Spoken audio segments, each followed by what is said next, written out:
Assalamualaikum warahmatullahi wabarakatuh. Apa kabar sahabat-sahabat semuanya? Semoga senantiasa sehat dan tetap semangat.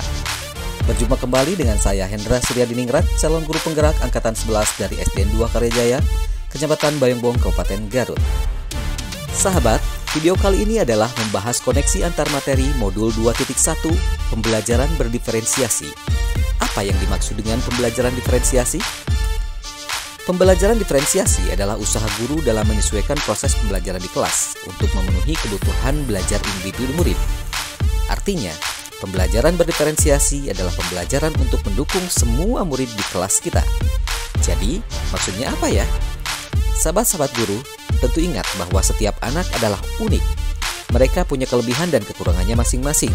Begitu pula dengan minat, gaya belajar, kebiasaan, pola pikir, kemampuan literasi, dan lain-lain pasti berbeda. Nah, disinilah diperlukan usaha guru untuk dapat memenuhi kebutuhan belajar murid yang berbeda-beda, agar mereka merasa nyaman saat belajar di kelas, dan tentunya tujuan pembelajaran dapat tercapai. Lalu, bagaimana cara untuk dapat melakukan pembelajaran berdiferensiasi di kelas? Agar dapat melakukan pembelajaran berdiferensiasi, guru harus memahami tujuan pembelajaran terlebih dahulu. Selanjutnya, mengetahui dan merespon kebutuhan belajar murid, menciptakan lingkungan belajar yang mengundang murid untuk belajar, melakukan manajemen kelas yang efektif, dan melakukan penilaian yang berkelanjutan. Berkaitan dengan kebutuhan belajar murid, guru harus memahami 3 aspek berikut ini. Yang pertama, kesiapan belajar murid atau readiness. Kesiapan belajar mengharuskan guru untuk menilai pengetahuan awal dan menentukan apa yang telah murid ketahui dan di mana murid berada. Yang kedua, minat murid. Minat setiap anak pasti berbeda-beda. Minat adalah salah satu motivator penting bagi murid untuk terlibat aktif dalam proses pembelajaran. Dan yang ketiga, profil belajar murid.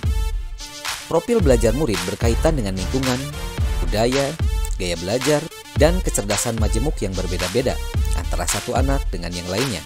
Kebutuhan belajar murid dapat diidentifikasi berdasarkan cara berikut ini: mengamati perilaku murid-murid, mengidentifikasi pengetahuan awal, mereview dan melakukan refleksi terhadap praktik pengajaran, berbicara dengan guru murid sebelumnya, membaca rapot murid di kelas sebelumnya, atau bisa juga menggunakan berbagai penilaian formatif dan diagnostik. Strategi untuk mendiferensiasi pembelajaran bisa dilakukan dengan 3 cara, yaitu diferensiasi konten, proses, dan produk. Guru dapat memilih salah satu atau kombinasi dari ketiganya. Diferensiasi konten berkaitan dengan apa yang kita ajarkan seperti materi, konsep atau keterampilan yang perlu dipelajari berdasarkan kurikulum. Diferensiasi konten bisa dilakukan dengan membedakan pengorganisasian atau format penyampaiannya, bukan mengubah atau menurunkan standar kurikulum. Diferensiasi proses berupa kegiatan yang memungkinkan murid berlatih dan memahami untuk memaknai konten dengan cara membedakan proses yang harus dijalani oleh murid. Dan diferensi produk berupa bukti yang menunjukkan apa yang murid telah pahami dengan cara membedakan atau memodifikasi produk sebagai hasil belajar murid, hasil latihan, penerapan, dan pengembangan apa yang telah dipelajari. Lalu, adakah keterkaitan antara modul pembelajaran diferensiasi dengan modul-modul yang lain? Tentu saja ada.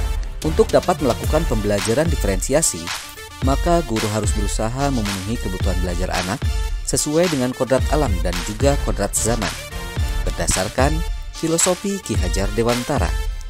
Dalam melakukan pembelajaran berdiferensiasi, seorang guru penggerak harus berpihak pada murid, reflektif, mandiri, kolaboratif, dan juga inovatif, untuk dapat menciptakan pembelajaran berdiferensiasi agar dapat memenuhi kebutuhan murid. Dengan demikian, seorang guru penggerak dapat mewujudkan kepemimpinan murid dengan menuntun murid merdeka belajar. Hal ini sesuai dengan nilai dan peran guru penggerak. Selanjutnya, pembelajaran berdiferensiasi pun dapat menjadi salah satu strategi untuk mewujudkan visi guru penggerak yang berpihak pada murid. Dan dalam pelaksanaan pembelajaran berdiferensiasi antara guru dan murid, harus ada kesepakatan kelas terlebih dahulu, agar proses pembelajaran dapat berjalan dengan baik sesuai dengan nilai-nilai budaya positif. Demikian pemaparan koneksi antara materi modul 2.1. Saya Hendra Suryadiningrat mengucapkan terima kasih atas segala perhatiannya dan mohon maaf atas segala kekurangannya. Semoga menginspirasi. Salam dan bahagia, tergerak, bergerak, dan menggerakkan. Wassalamualaikum warahmatullahi wabarakatuh.